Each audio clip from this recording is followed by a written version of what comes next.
Hello YouTube, welcome to another video. Guys, you might have been playing Season 3 so far, doing your Mythic Zeros, doing your Delves, potentially running out of content to do this week, and you might be sitting there twiddling your thumbs thinking, what on earth do I do? Do I go and play another game? Do I go outside?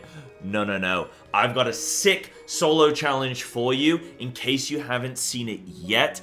It's an upgrade of the previous Delve solo challenge, which was zekvir. It's now been upgraded to Kyveza. It's new, it's bold, it's dangerous. If you don't know what I'm talking about, it's similar to like a mage tower, except it's universal. Everybody gets the same fight. It's a solo player challenge.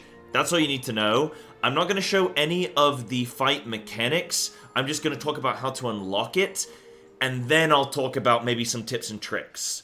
And I'll show some mechanics and ways in which I found things are easier to track. So if you want to avoid that, just wait until the timestamp, and you can go into this blind. So, cool. Let me show you how to actually get into this. So, right here in the new zone, Void Razor's Sanctuary is the Delve location that you want to enter. Now, there is a 1-star and a 2-star of this challenge. The 1-star took me about 6 attempts or so.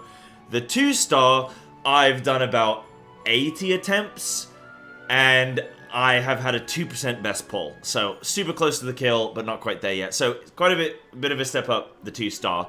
And in order to unlock the 2-star, you need to go and complete either a tier 10 delve with lives remaining, or just complete a tier 11 delve. So, whichever one is easier for you.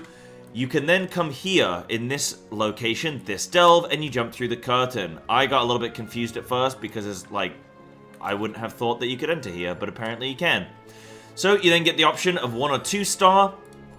Go for the 2-star. Again, I'm not going to show you any mechanics here. I'm just going to show you what this looks like, and then afterwards I'll show you some tips and tricks and actually show you some mechanics. So here she is. Got 1 billion health.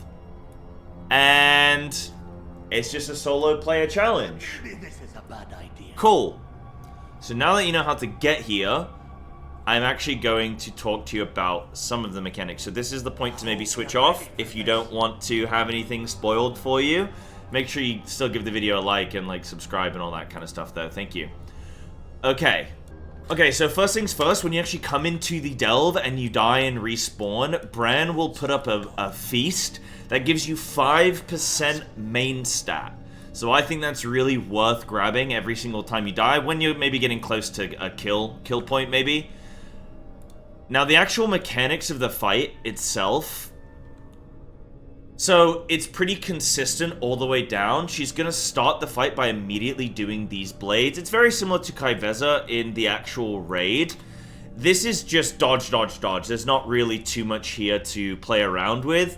I guess in theory, you could think about mentally dodging into the old dagger. So as the first line's going to disappear, you can dodge into that slot. That kind of is a potentially good option.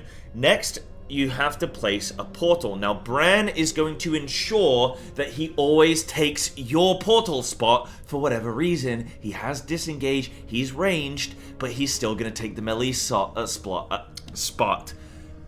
I hate him. I absolutely hate him. So, I set my Bran as healer. I think that's a good call. If you're playing as DPS, I would encourage you to do that. Because this boss starts to auto really, really hard during this stage, right? So you can see my health at this point is starting to get really chunked. That's where you want to grab those health potions. Apparently, Bran only starts healing when you grab the potions. Now, I don't know how true that is, but it came from a trustworthy source, so I'm going to take their word for it. That you kind of conserve these potions. She's doing mechanics. She's not autoing too hard, too much. And then now, during this suck, now she starts to slap. You're going to see my health drop. This is where I then can, start to grab these potions, and I can save my defensives if I need to. And I'll talk about why later. The next mechanic is going to be these charges. Now, it's a good call to turn off or turn down anti-aliening, I think is what it is.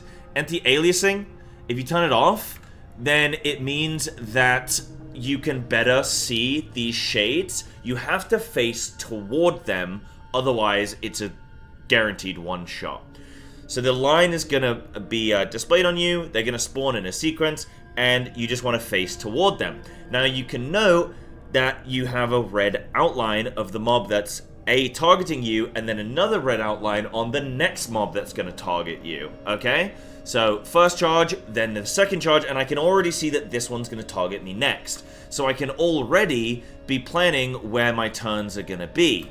Now, I found it was really helpful during this, as they start spawning, get a bit of distance, and then like sort of jump away, and then you can face toward them, get some distance from them, so that hopefully they all spawn sort of in front of you at a distance, and then you can very easily turn and maneuver, rather than them appearing all around you in a circle, and you have to be way quicker on the swivel. So I also found just walking backwards as I'm turning was also very, very helpful. So identify them, and just follow the red. Just follow the red as you're in position facing one. You can then just know that you're safe and look towards the next one already. Then she's going to do a repeat of all the mechanics. So she's going to do lines again, then she's going to do the suck. Now she's going to do these mobs again. Now this is at the point where, again, I'm sort of doing a back away, but not quite as much as I would like. This was my best attempt. This is my 2.4% best attempt. You can do lines again, and now her energy reaches 100, so now she's going to disappear. If you're a dot class, I recommend putting some dots up there. Now this is just follow the leader. Which is real is the one that you want to follow. And I'm going to track it, I'm going to track it, I'm going to track it.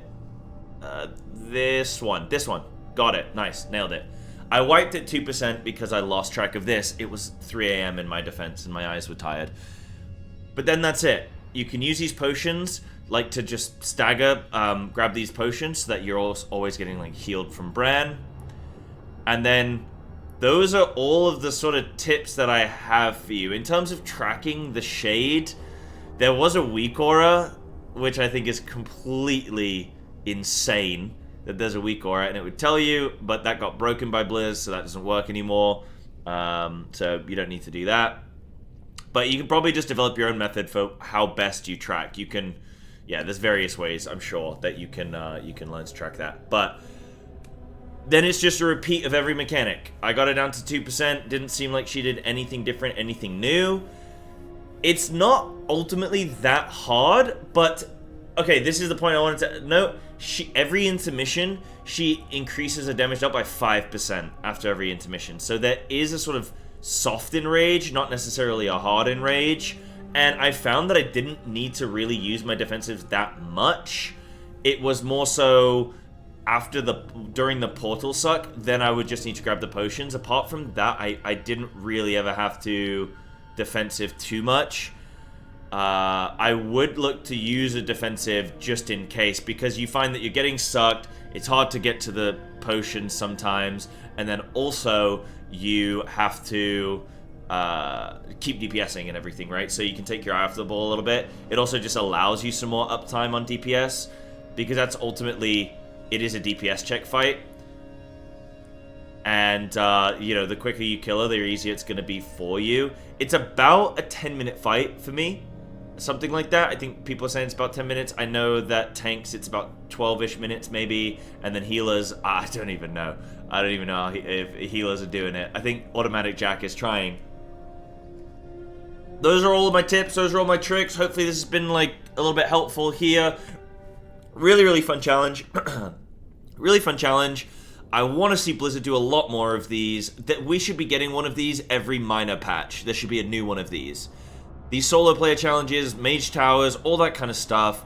It's such great content for, it's late at night, maybe you play at odd hours of the day, maybe you just want something that you don't need to socialize for on everything. You know, WoW is very seasonal these days, a lot of seasonal content, instance content, it's 5-man dungeons, it's X-player raids, it's PvP. Sometimes you want to just switch off, do your own thing, blast some music and jam out to your own kind of content, but it still be challenging. I think this is perfect. I think particularly if you're not like a maybe a Mythic Raider and stuff, a high-end Mythic Plus player, this might actually fill a lot of time for you. This might be days, potentially even weeks of content for you, but I do think there's should have more of these. I love it. Really fun. And yeah, good job, Blizzard. Want to see more of these. Thanks very much for watching. Hopefully this has been cool for you guys. And appreciate you. Give a like and a follow, and look out for more vids to come. Take care.